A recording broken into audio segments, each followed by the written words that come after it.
Like most other wannabe chefs, with their fair share of insecurities and residual family trauma, The Bear is one of my favorite shows. With Season 3 just released, I wanted to go back to Season 1 to put my own spin on Sydney's Cola Braised short ribs. Short ribs, however, don't quite fit our Bodega budget, so we'll be using back ribs instead. I'm also using Ironbeer, a Cuban soda that I already showed off in my Havana Fizz cocktail. We're pairing our braised beef with a simple Parmesan polenta and balancing all this decadent richness with a citrusy Italian gremolata. Not sure there's anything left to say here though, chefs. And since every second counts, let's let it rip.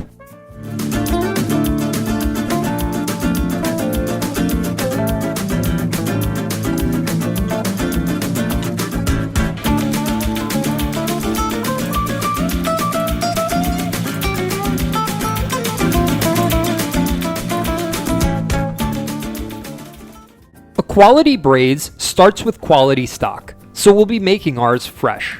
I've got about 4 pounds of beef bones here, which I'm soaking overnight to remove some of the impurities. The next day, dump the water and dry them off well so they can brown properly. These are getting lightly oiled and thrown into a preheated 400 degree Fahrenheit oven for about an hour to get some nice color on them. After that first hour, I'm removing them to get flipped as I coarsely chop some celery, carrots, onion, and garlic. These are getting lightly tossed with some oil as well, along with some black pepper and tomato paste. Nestle your vegetables betwixt and between your beef bones before throwing back in for another hour. By now, they should look well roasted, so kinda like how you felt during that awkward phase in high school. Transfer to a pot so you can deglaze your roasting tray with some red wine. Be sure to scrape all these charred bits off the bottom, as that's what gives your stock its rich, roasty flavor. You can tell I take this seriously by the fact that I'm trying to luge every last bit off the pan with a steady stream of water, but don't drive yourselves crazy here. I've got enough crazy for the both of us.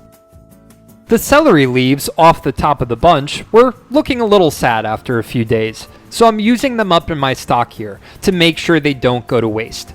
I'm also adding a handful of black peppercorns, a few sprigs each of thyme and rosemary, and several bay leaves. Fill your pot with water and bring it up just short of a boil. Cut your heat down to low, partially cover, and that's where it'll stay for most of the day. Periodically skim any fat, foam, or other undesirable bits, but most of it will get removed at the end anyway. Once your stock has been sitting most of the day, or when your patience runs out, whichever comes first, it's time to strain. Please excuse the steam that's fogging up my camera. Unlike the show, we're not actually in a dream sequence here. Though, at least I don't get burned, humiliated, or threatened by actual bears in my dreams. Usually, anyway. Press down on these vegetable scraps, making sure you get every bit of broth out of them before throwing in the refrigerator overnight. The broth, of course, not the vegetables. You can toss those. They look kinda gross. Once this is cooled down, you should be able to remove the fat pretty cleanly, assuming your Bodega cat isn't fighting to get a taste. You can save this infused fat and cook with it later, or you can just throw it away instead if you hate flavor, I guess. But with the stock prepared, a day and a half later, we can finally start making this dish in earnest. Though, if you want to save time, and you don't have your own YouTube channel that you feel you have to show off for, some better than bouillon and a few packets of unflavored gelatin will work just fine. This is a common trick to replicate the luscious mouthfeel that you get from fresh bones filled with collagen. I'm actually using exactly that here, because I made too many test batches trying to dial in my recipe, and I managed to run out of that homemade stock. So, take it from me, this trick definitely works. It may have been even better this way, but that might be because of the extra salt, and by extension, my impending high blood pressure. Let's move on to our meat. I'm using this lovely portion of beef back ribs here, which I got for about $4 a pound. And sure, a decent percentage of this hunk of meat comes from the bones. But you can freeze them for your next batch of beef stock, which prevents them from going to waste and makes for a beautiful, self-sustaining ecosystem. How do back ribs compare to short ribs, however? Great question, so I'm glad I asked myself that. Perhaps most notably, at least here in the Bodega anyway, is the price. If you can find short ribs for $4 a pound where you live, please throw your location down in the comments below and expect an invite to a housewarming party, because I'm moving in next door.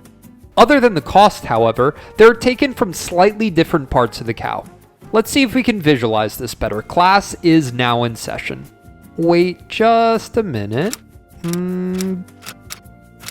There. That's better. Depending how it's cut, short ribs may come from the chuck primal, up by the shoulder, or the plate, which is down by the brisket. They generally have a good amount of marbling, which renders down to a very tender, finished product. Back ribs come instead from, you guessed it, the rib section. Specifically the lower portion of the rib cage, right behind the chuck. They're sometimes even called long ribs, as a contrast to the short ribs. These are the very same bones you'll see attached to a ribeye steak or a prime rib roast. And as a cut that shares the same bovine zip code as these pricier ones, I will absolutely take that kind of flavor for $4 a pound. Back ribs are generally a little meatier than the fattier short rib, but they still braise down just fine. It's more common to smoke these, but that's not quite my wheelhouse. Even my butchery skills are only serviceable at best, so I've got a long way to go until I measure up to the meat counter in the bodega my grandfather used to run. At least my animations make it look like I somewhat know what I'm talking about. So with my imposter syndrome now alleviated, anatomy class is dismissed. Let's get back to cooking. I'm going to start by removing this membrane off the backside. It keeps your ribs together while smoking, but will just be gristly and unpleasant in our braise. You can cut them down into sections a few ribs long, or cut them individually for a quicker cook time. However you do it, be sure to portion a rib or two per person, knowing that these will cook down in size. These ribs will get thoroughly dried off and seasoned simply with salt and black pepper. Per usual, I'm toasting my peppercorns before grinding them to release their oils and get more flavor out of them. I'm searing well over high heat on all sides before removing and sauteing my vegetables. I'm using another onion and carrot, roughly chopped. Once the aromatics get some color, we'll add 2 tablespoons of tomato paste along with 8 cloves of crushed garlic. Sweat these for another 30 seconds before deglazing with a cup of red wine and scraping the fond off the bottom. Add half a can of Ironbeer, a Cuban soda that I showcase for my Havana Fizz cocktail that you can check out above. Think of it as a fruitier Dr. Pepper, something that pairs well with the notes of jammy fruit and subtle spice in the red wine. I think it adds a more interesting complexity compared to the standard Coca-Cola, but it's a great refreshment in a hot kitchen too, so the rest of this can is mine. Add your back ribs into the pot and cover with your beef stock before adding some rosemary, thyme, and bay leaves. I'm also adding a handful of parsley and a good dusting of black pepper. Normally, I'd recommend that you finish cooking this in the oven, but as I learned through my test batches, the gates of hell reside right here in New Orleans, and they're located in my kitchen. My oven runs way too hot, and we both have the scorch marks to prove it. Even more precious than my skin, however, is my Le Creuset, which has been through enough trying to keep it this clean. I'll be playing it safe and simmering mine gently on the stovetop instead, but feel free to braise yours in the oven if it doesn't blatantly lie to you when you turn it to 275 degrees. Like I do for most of my braises, we'll check these every half hour. In the meantime, we'll prepare our gremolata topping. Gremolata is a simple Italian condiment with only 3 ingredients: parsley, lemon, and garlic.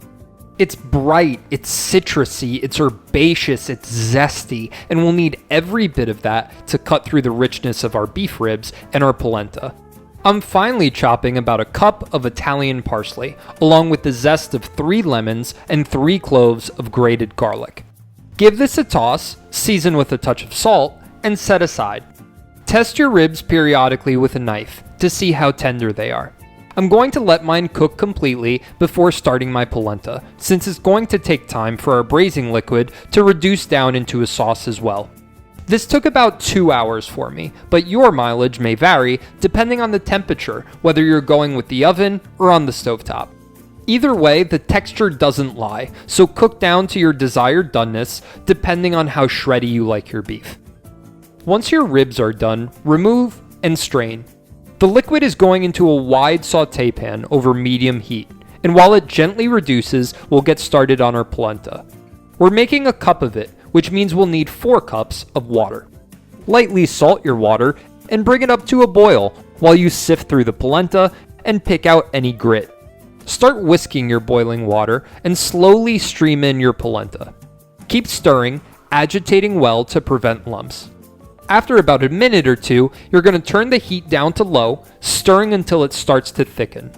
When it's a little thicker than the consistency of beaten eggs, cover and keep on a low simmer, stirring occasionally.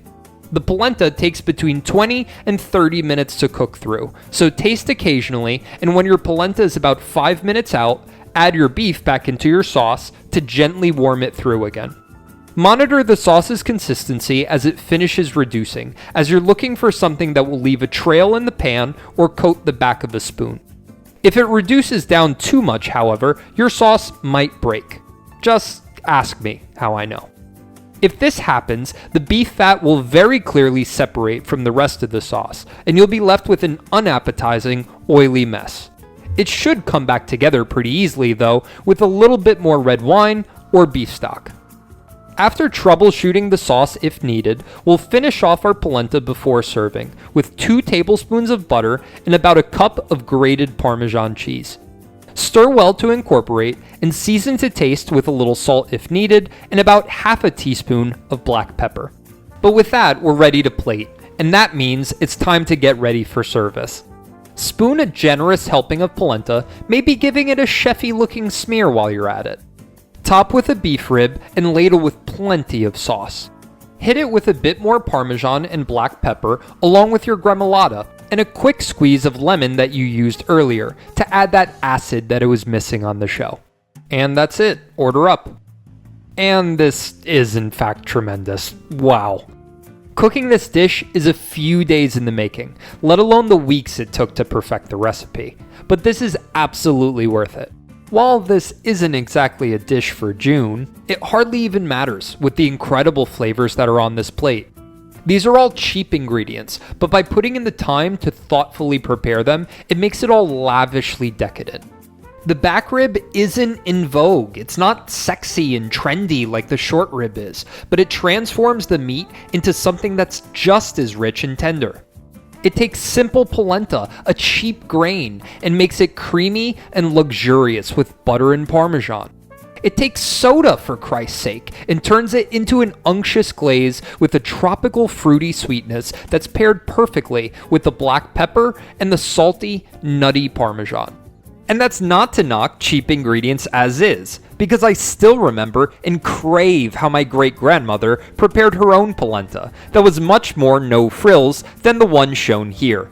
But that's because it was prepared with love. And that's exactly the kind of care you're showing each of these ingredients so that they can undergo an incredible metamorphosis to create what's on this plate.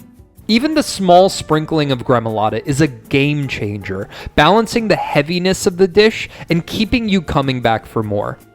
I'm really proud to put this one together for you, but a show with this kind of personal significance demanded that I get my recipe right. I'm very grateful to each and every one of you for joining me in my kitchen, and I hope you consider subscribing for more if you haven't already. From our bodega to you and yours, much love to you all. But before I go, I wanted to give you all a little update on the channel. So first off, hi. Yes, I know it's the first time I'm showing my face on camera, but I can't think of a better video to do this for. And the reason why is that this is the last video that I'm filming here in this kitchen. For all that I've moved across the country, I am definitely a Jersey boy at heart. And because of that, I am moving back home, and it still feels surreal and it hasn't fully sunk in yet. But more so than anything else, I'm feeling gratitude above all. Gratitude for the city of New Orleans, because I'm certainly going to miss it. For this kitchen, where in a lot of ways I found my voice. And for all of you, I love cooking for others, that hospitality component that there is to it. And that's probably why my day job involves taking care of people. But connecting over food has always been the best way that I know how. And when you live alone, that can be hard. You know, you certainly don't have an audience to cook for, but I've felt connected to all of you, and I'm super grateful for how you've shared in this kitchen with me. With the move, I'm going to be taking a little break from making videos as I get my life figured out, but I have pages on pages of ideas, of new dishes, new drinks, new directions I want to take this channel. And I'm super excited, and I can't wait to be back to show you all. So from the bottom of my heart, all I can say is thank you, because your support truly does mean the world to me, and it means more than I can ever express in words. So, see you guys on the other side.